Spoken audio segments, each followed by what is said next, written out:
Thanks first of all for everybody coming on this afternoon. A special thanks to Allan Eldred, National Officer for Enterprise. Thanks for inviting me. I spend far too much of my days and lives at meetings with management who simply do not understand real people. I'm sick of doing that, so I always welcome the opportunity to talk to members, talk to activists, and this is probably one of the most important times in my well over 40 years of activity within this union.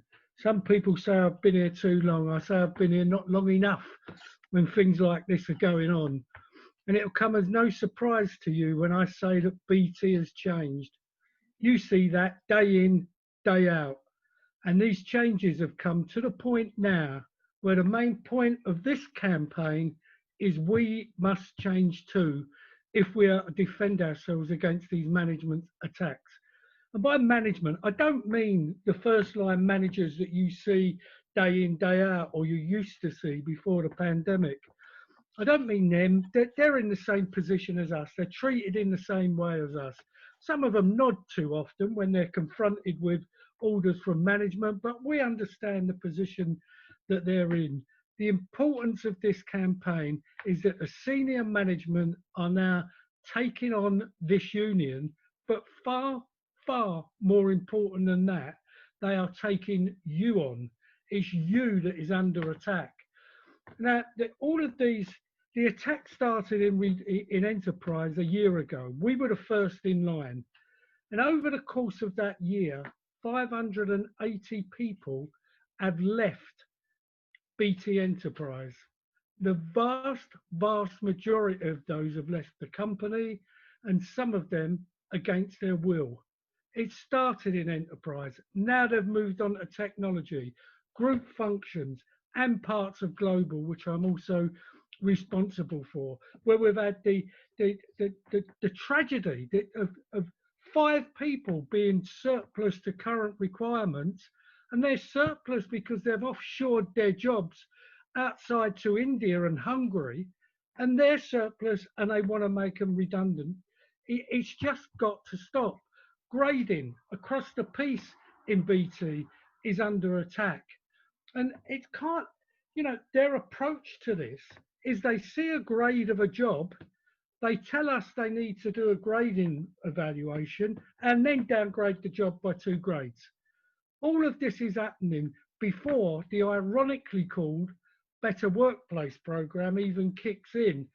And I have to say to everybody out there and everybody who subsequently watches this, do not be content and comforted by the fact that there will be a hub site in Manchester, because there are simply not enough seats for all of you in that building. And the same is the case across the whole of the UK. I am sick of sitting in rooms and watching screens of managers that separate themselves from their decisions, that see CWU members as a digit on a spreadsheet that's dispensable and disposable. And they separate themselves from the young families who have mortgages and responsibilities. And that is something which this campaign has got to address. So I'll close now by just saying, in all my years' experience, I have never seen this company attack its workforce in the way it is now. And there is only one answer to that. We have to start defending ourselves and attacking back. My personal view, if you were to ask me the question, only industrial action can do this. We are prepared to negotiate. We are certainly not prepared to capitulate. And whatever it comes to, this union, with your help, will be strong enough. Thanks for that, Alan. Yeah, I think that's the basic theme across the other sessions we've had today as well, that just come and talk to us, and stop trying to do it in such an aggressive manner. We've got some questions here. The first one, obviously the consultative ballot has been announced today, and it's going to run from the 19th of November through to the 10th of December. We've asked it on every session because a lot of people don't know, and it has come up quite a bit from some of our members, that what is a consultative ballot and why have we not gone straight for industrial action ballot? Yeah, well, a consultative ballot is to ask you, is to say to you, look, all of these attacks are taking place, and at some point, if we can't negotiate with the management, and that is a serious doubt in my mind, then will you be prepared in future when we put the question to you to take industrial action to defend yourself? And you know, if it comes to an industrial action ballot as opposed to this consultative ballot, then the answer has got to be the same, and it's got to be a resounding yes, and you must vote. And I would say to everybody who watches this, who listens to it, the main thing that you can do now is to talk to your colleagues. Tell them about these attacks that are happening across the piece. They're seeing them anyway. Tell them that it's not confined to one place. This is not enterprise. This is not global. It's open reach. It's technology. It's across the piece. And so the reason that we're doing this is frankly to test you, to test the walls and say to you, what do you think? Have you got this message across yet? That we are really, really serious about this, and we really, really want to involve you in the decision making and involve you in any decisions that we take in the future. So what we're doing now is just saying, well, what do you think? Is this a way to? Is this the only way that we can do that? And at this stage, it's just consultation. My personal view is we will come to it in due course. We will come to the industrial action ballot, because I do not believe these people really are capable of being reasonable. That's my experience.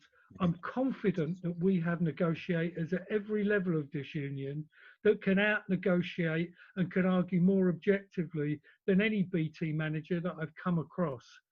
But I'm not sure that that's going to be enough. And that's why we're choosing at this stage to see what your views are.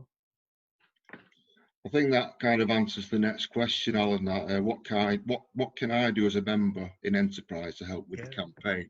So I think you've covered that off now. So just speak to your colleagues and support the County Impact campaign and vote yes in the upcoming consultative ballot. Another question: can you expand on some of the problems you are having with job grades and what could this potentially mean for the members? Yeah, well, this has been an absolute nightmare over the course of the last year. We have had the way it's done is they send us an evaluation pack, and they're supposed to meet criteria if their intention is to reassess the grade of an existing job. And in 9 cases out of 10, they don't even meet the criteria. The jobs are not changing.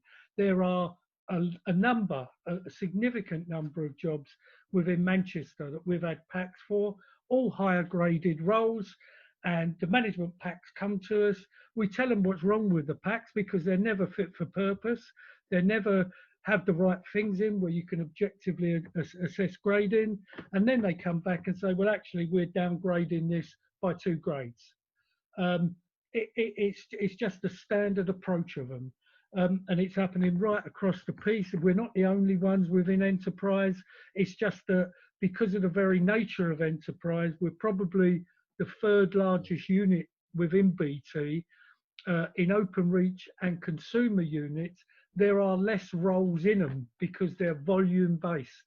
They're volume people, large numbers of engineers, large number of contact centre workers, whereas within enterprise, there are loads of specialist units. So we've had 50 or 60 packs.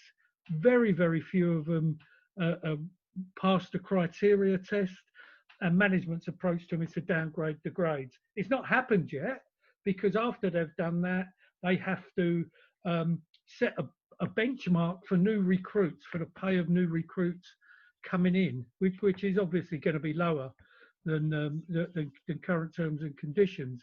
But the position of the union, the position of Andy Kerr, my boss, is if the grade's unagreed, we're not setting a pay rate for it. And so it's just a mess, and it's chaotic at the moment. And again, that is what this campaign is about, because we've got to stop them doing this, and the only way we feel we can do it now is by start being equal and opposite.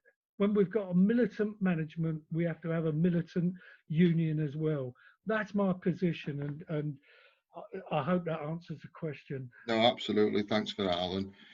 Yeah, there's another question there. I think you've already covered what you think the outlook is for enterprise, given that we're going into another lockdown with more businesses likely to fail. Well, I can put sort of figures on that now. To be honest, we've been advised that the SME, the small medium enterprise business, which is important to BT, the insolvency rate in the SME sector at the moment is running at 26%. That's over a quarter of those businesses have gone out of business already. And we're in another lockdown now across the country and across the other nations within the UK as well. And it does not bode well for the future in terms of what management have done over the last 12 months. If this is anything to go by, then the attacks are going to continue, they're going to increase, and they're going to be sustained. Thanks, Alan. Touch on pay and pension protection. If I'm at risk of redundancy, what happens if I find another job in BT, but at a lower salary? Will my pay and pension be protected? Probably two parts to this. The answer is you should maintain your pay and pension protection in line with current agreements. The current agreements are absolutely clear. If you move to a lower graded job at the volition of the company, then they should pay you pay and pension protection. And I know of no other matter than it is at the volition of the company than when they threaten you with redundancy. And the situation that we've had within technology recently, where people have found jobs and they've said, well, you can have this job, but it's £7 grand less pay than your current job, and you'll be moving down to the grade of the role that you're going in with. And this is outside of agreements. There is no question about this. But again, there's two factors to this. I don't think that we can rely on the law to protect trade unionists. I don't think it's rare that these people will protect us, even though we believe there is a legal basis to defend that. We believe that the only way we're going to go forward, and the biggest way to protect the pay and pension protection agreement, is with a yes vote in our ballot and with the full involvement of members in this campaign. Thanks, Alan. One final question. Enterprise exited buildings in the last round of redundancy. Is this likely to continue? Yes, I mean, there are still buildings that we're in, the enterprise is in, and which do not appear in any site strategy. We know that there's people out there, probably people watching this right now, who know that they're in a building, or they've got buildings within their areas that do not appear on any of the fancy slides telling us how good the new hub sites will look. And of course, there is a major one in Warrington, because and Consumer have said they will move their people out of the current building into a location quite close. Enterprise has not. So, I don't know where that's going. They've not announced it yet, but I see this throughout the country, where there are buildings where the future of them is uncertain, where they don't appear on any fancy slides. And I'm extremely concerned, not just for the people in there, I'm concerned for their families, because I can imagine the tensions that they're going through now. And I tell you, as a trade union official, when I go into meetings with management, I pinch myself to remind myself that out there are people who every management decision over the last 12 months has created uncertainty and anxiety. And I put myself in their position, the position of a young person in their 40s, with a young family, with mortgages, with commitments, and what their decisions mean to them. So yeah, I do fear that there will be more closures. But one thing I'm confident of is that through this campaign, we will be in a much, much better position to defend ourselves. And my message to people is get involved, go on the website, vote yes in the ballot, talk to your friends, persuade them to do the same, because it's the only defence we will have at the end of the day. And I genuinely believe that collectively we are strong enough to protect ourselves from these attacks. Thanks, Alan.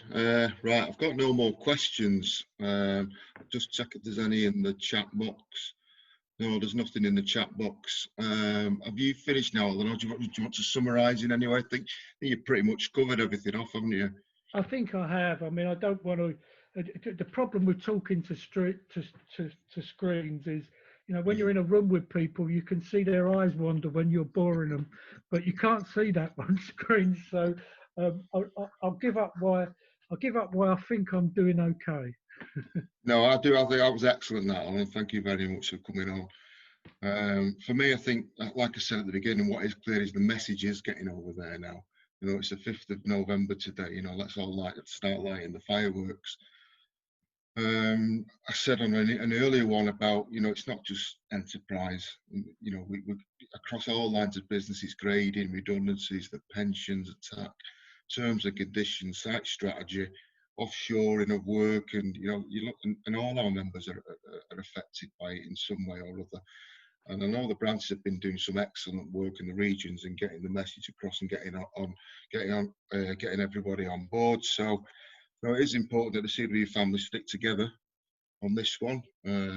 Look out for each other to deliver a massive yes vote in the upcoming consultative ballot. Yeah, Thanks very much. Yeah, thanks, Pete. Thanks for inviting me. Can I just say as well, because I just take on your last point, is my personal thanks and my thanks on behalf of the telecom constituency within the union. Thanks to the postal constituency for the solidarity they're showing to us right across the country. And you know, it really is felt, and we really, really are grateful for that. So thanks very much. No, thanks again. Thanks, Alan. On that note, I'll close the session. Thanks very much to everybody who's come along.